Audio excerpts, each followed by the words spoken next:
दंगल शुरू करो। आज भी वही जीतेगा, कोई मुकाबला ही नहीं है। और अब मुख्य मुकाबला। और सज्जनों, स्वागत कीजिए धाक विक्रम पहलवान। कोई है जो विक्रम को चुनौती देना चाहता है?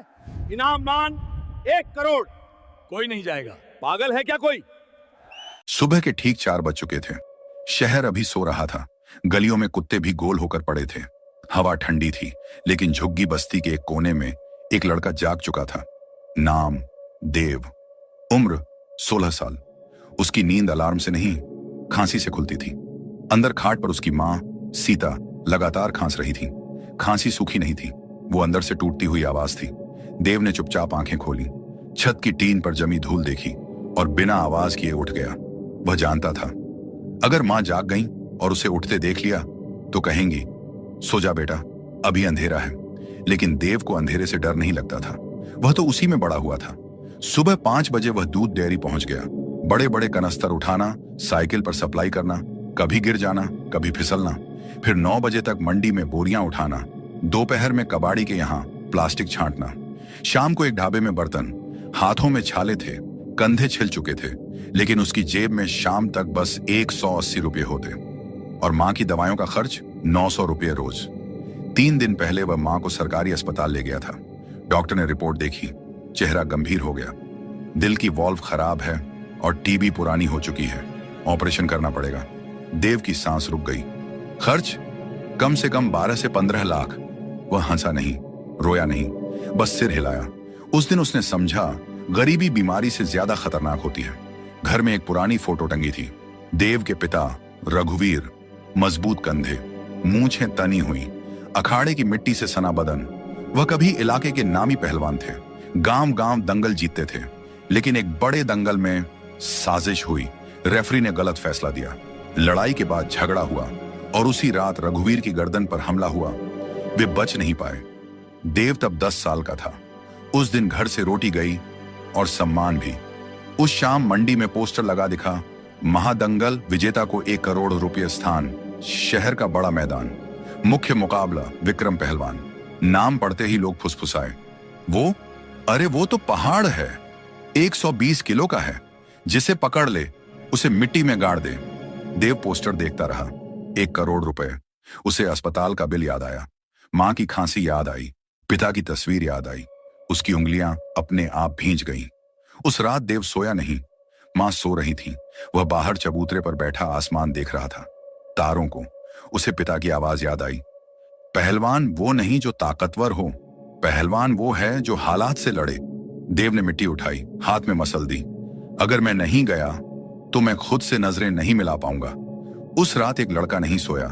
उस रात एक बेटा पहलवान बनने की तरफ बढ़ा। मैदान भरा हुआ था, ढोल, नारे, मोबाइल कैमरे, वीआईपी कुर्सियां। देव भीड़ में अलग दिख रहा था। फटे कपड़े, पुराना गमछा। लोग हंसे, अरे ये तो दूध वाला लड़का है, ये भी आया है दंगल देखने। गेट पर गार्ड ने रोका, कहां? दंगल में। टिकट? देव चुप। भीतर से अनाउंसर की आवाज गूंजी, देवियों और सज्जनों, स्वागत कीजिए विक्रम पहलवान भीड़ पागल। विक्रम अखाड़े में उतरा, लंबा, चौड़ा, घमंड चेहरे पर साफ। उसने 2 पहलवानों को मिनटों में चित्त कर दिया। देव की सांस तेज थी, डर से नहीं, फैसले से। अनाउंसर चीखा, क्या कोई है जो विक्रम को चुनौती देना चाहता है? इनाम 1 करोड़ रुपए। सन्नाटा। कुछ सेकंड, फिर देव के पैर खुद आगे बढ़े। भीड़ हिली, अरे ये बच्चा पागल है क्या? विक्रम हंसा। नाम? देव। उम्र? 16। विक्रम ने ठाका लगाया, घर जा, अभी दूध बांटने का टाइम है। देव ने सीधा जवाब दिया, दूध बांटता हूं, लेकिन डर नहीं। भीड़ चुप। रेफरी ने आखिरी बार पूछा, पक्का? देव ने मिट्टी उठाई, माथे से लगाई, पक्का। घंटी बजने वाली थी। अखाड़े के चारों तरफ सन्नाटा था। हजारों लोग थे, लेकिन उस पल कोई आवाज नहीं। देव और विक्रम आमने सामने खड़े थे। दोनों के बीच फर्क साफ था, एक पहाड़, एक दुबला लड़का। लेकिन फर्क आंखों में नहीं था। घंटी बजी, टन। विक्रम ने इंतजार नहीं किया, वह बिजली की तरह झपटा, सीधा कमर पकड़कर उठाया। देव के पैर जमीन से ऊपर। भीड़ से शोर, खत्म। अगले ही पल धड़ाम, देव की पीठ मिट्टी से टकराई, सांस अटक गई, छाती में जलन, कान में सीटी जैसी आवाज। विक्रम झुका, बोला था ना, ये खेल तेरे बस का नहीं। भीड़ हंस रही थी। वीआईपी सीट पर बैठे लोग मोबाइल निकाल रहे थे। किसी ने कहा, ये तो 1 मिनट भी नहीं टिकेगा। देव उठने की कोशिश करता है, लेकिन पीठ जवाब दे रही थी। सांस टूट रही थी। उसे मां की खांसी याद आई। उसे अस्पताल की सफेद दीवारें याद आई। रेफरी झुका। हार मानता है? देव ने मिट्टी पकड़ ली, उंगलियों में दबाई, धीरे धीरे घुटनों पर आया, फिर खड़ा हो गया। भीड़ चुप। विक्रम की भौं सिकुड़ी। अभी भी? देव ने सिर्फ इतना कहा, अभी शुरुआत है। इस बार विक्रम गुस्से में था। उसने पूरा वजन लगाकर हमला किया। देव बच नहीं पाया। कंधे पर जोरदार चोट, कुछ चटकने जैसी आवाज। देव चीख पड़ा। वह फिर गिरा, इस बार ज्यादा जोर से। भीड़ में से आवाज, बच्चे को क्यों मरवा रहे हो? एक आदमी चिल्लाया। रेफरी रोक दो। लेकिन देव ने हाथ उठाकर इशारा किया, रुको। वह कांपते हुए फिर खड़ा हुआ। विक्रम पास आया, धीरे से बोला, तू यहां पैसे के लिए आया है? मैं तुझे अस्पताल मुफ्त भेज दूंगा। देव की आंखें लाल थीं। मैं पहले ही अस्पताल देख चुका हूं। अब देव सीधे भिड़ नहीं रहा था, वह देख रहा था। विक्रम का हर दांव भारी था, हर पकड़ ताकतवर, लेकिन हर बड़े वार के बाद वह 1 सेकंड रुकता था, सांस लेने के लिए। देव ने नोटिस किया, भीड़ को नहीं दिखा, लेकिन देव समझ गया, यह लड़ाई ताकत की नहीं, सब्र की होगी। विक्रम फिर झपटा।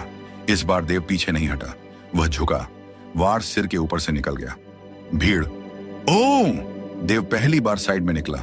उसने विक्रम की कलाई पकड़ी, हल्का सा घुमाया। विक्रम डगमगाया, बस एक पल, लेकिन उस पल ने हवा बदल दी। अब भीड़ हंस नहीं रही थी, अब वे देख रहे थे। विक्रम का चेहरा सख्त हो गया। खेल रहा है। उसने दांत भींचे। अब वह बेकाबू था। उसने लगातार 3 बड़े दांव लगाए। देव 2 बार गिरा, तीसरी बार गिरते गिरते बचा। उसकी सांस फूल रही थी, कंधा दर्द से सुन्न था, लेकिन उसकी आंखें अब डर से खाली थीं। वह गिन रहा था, 1, 2, 3। विक्रम की सांसें भारी हो रही थीं। देव के कानों में जैसे आवाज आई, जब सामने वाला बड़ा हो तो वजन से नहीं, समय से लड़। देव ने तय कर लिया, वह हमला नहीं करेगा, वह थकाएगा, वह इंतजार करेगा। विक्रम ने धोबी पछाड़ की तैयारी की।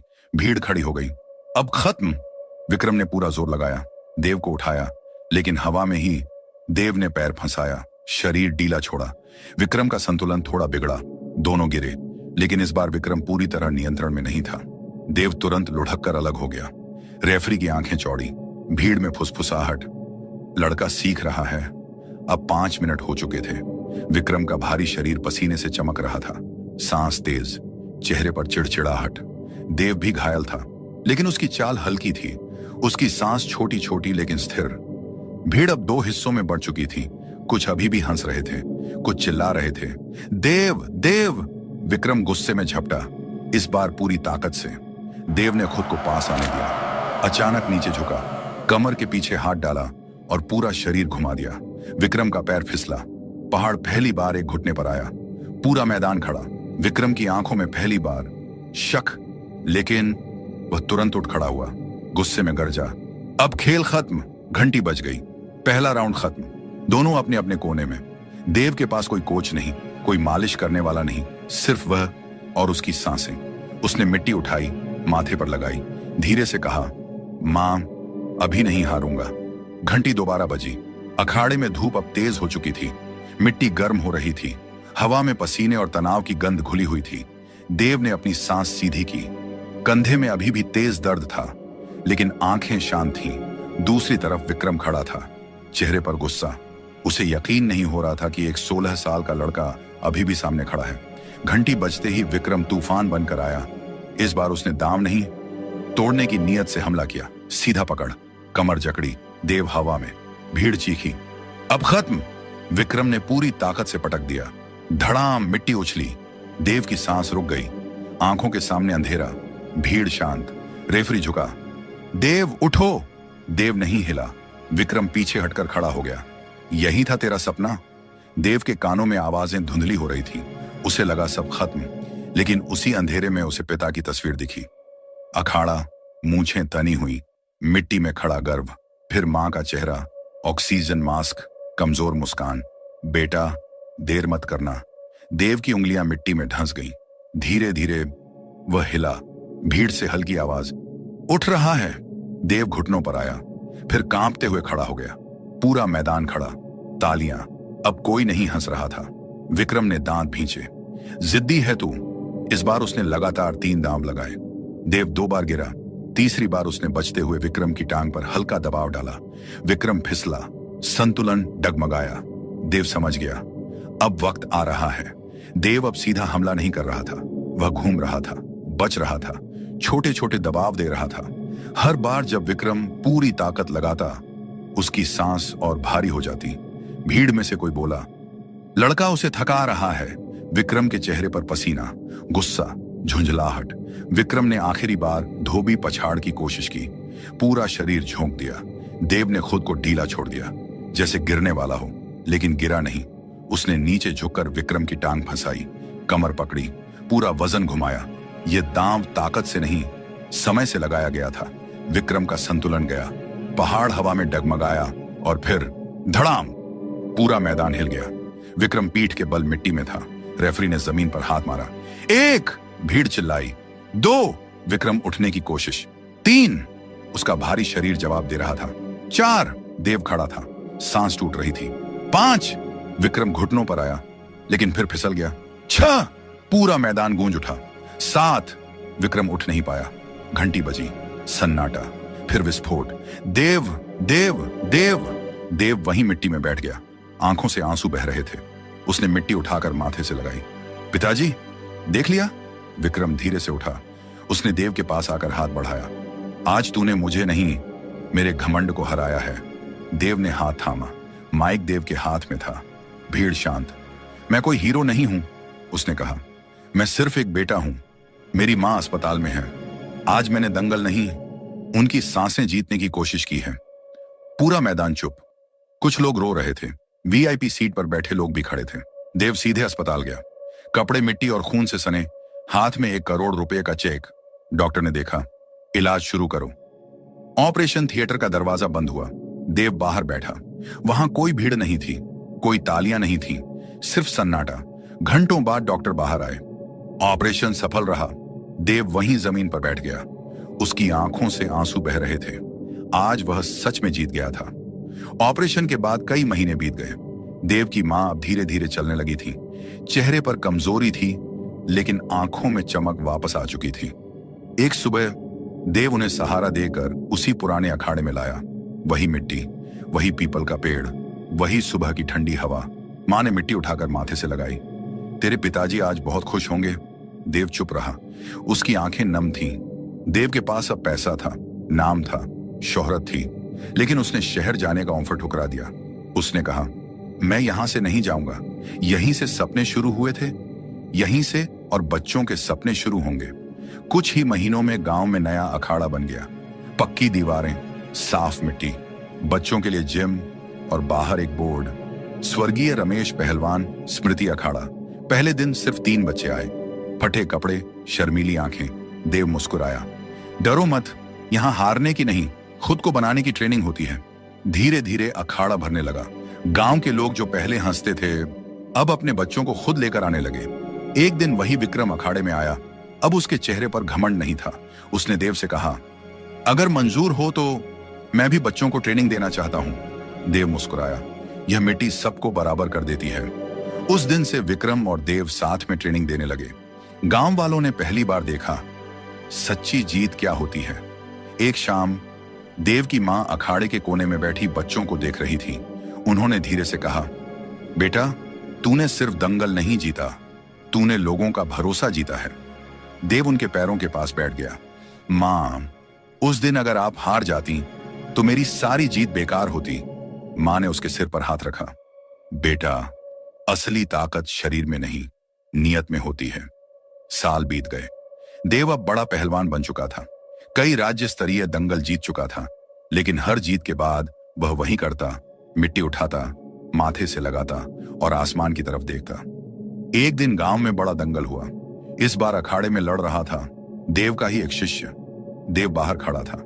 जब उसके शिष्य ने दांव लगाकर जीत हासिल की तो देव की आंखों में आंसू आ गए। उसे समझ आ गया, आज उसका सपना पूरा हुआ। मिट्टी कभी किसी की नहीं होती, लेकिन जो उससे सच्चा रिश्ता बना ले वो उसे अमर कर देती है। देव ने उस दिन जाना, दंगल सिर्फ ताकत का नहीं होता, वो जिम्मेदारी, त्याग और प्यार का भी होता है। और असली पहलवान वो नहीं जो सामने वाले को गिरा दे, बल्कि वो है जो किसी की उम्मीद गिरने न दे।